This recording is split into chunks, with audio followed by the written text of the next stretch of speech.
देश के सर्वोच्च न्यायालय के आदेश यूं तो सर्वोपरि माने जाते हैं, उसके फैसलों को लेकर अमूमन सवाल भी नहीं उठाए जाते।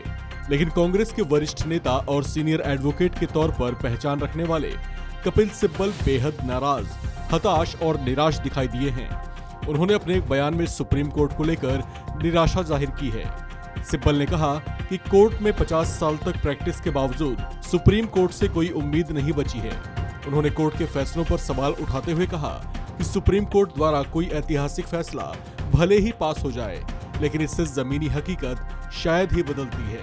पीपल्स ट्रिब्यूनल के एक कार्यक्रम को संबोधित करते हुए वरिष्ठ कांग्रेस नेता कपिल सिब्बल ने कहा कि ये निराशाजनक है। सुप्रीम कोर्ट के कुछ हाल के फैसलों का जिक्र करते हुए उन्होंने अपनी असहमति जाहिर की। उन्होंने गुजरात दंगों में याचिकाकर्ता जाकिया जाफरी की जमानत याचिका होने के साथ साथ लॉन्ड्रिंग रोकथाम अधिनियम के प्रावधानों को बरकरार रखने के सुप्रीम कोर्ट के फैसलों की जमकर आलोचना की। मनी लॉन्ड्रिंग रोकथाम अधिनियम के प्रावधानों को बरकरार रखने से जुड़ा ये वो मामला था जिसमें ईडी को व्यापक अधिकार दिए गए थे। आपको बता दें कि इन दोनों ही मामलों में याचिकाकर्ताओं की ओर से अधिवक्ता कपिल सिब्बल ही थे। अपने इसी संबोधन में कपिल सिब्बल ने कहा कि साल 2009 में दायर छत्तीसगढ़ में नक्सल विरोधी अभियानों के दौरान सुरक्षा बलों की फायरिंग में 17 आदिवासियों की गैर न्यायिक हत्याओं की कथित घटनाओं की स्वतंत्र जांच की मांग वाली याचिका को भी खारिज किए जाने को लेकर उन्होंने निराशा जताई। सुप्रीम कोर्ट में न्यायमूर्ति AM खानविलकर की अध्यक्षता वाली पीठ ने ये सभी फैसले पारित किए थे। जस्टिस खानविलकर अब रिटायर हो चुके हैं। कपिल सिब्बल ने इस दौरान एक बड़ी बात कही।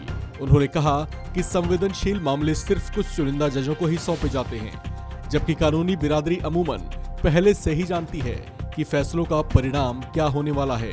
उन्होंने इस पर गंभीरता दिखाते हुए कहा कि अगर इस बारे में वे नहीं बोलेंगे तो फिर कौन बोलेगा। उन्होंने इस बात पर जोर देते हुए कहा कि ये एक हकीकत है कि संवेदनशील मामले कुछ ही जजों की पीठ में सुने जाते हैं।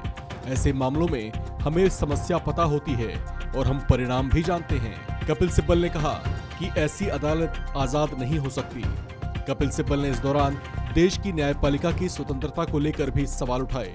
उन्होंने तंज कसते हुए कहा कि देश में माई बाप संस्कृति है, लोग शक्तिशाली के चरणों में गिरते हैं, लेकिन अब समय आ चुका है कि लोग बाहर आएं और अपने अधिकारों की सुरक्षा के लिए आवाज भी उठाएं।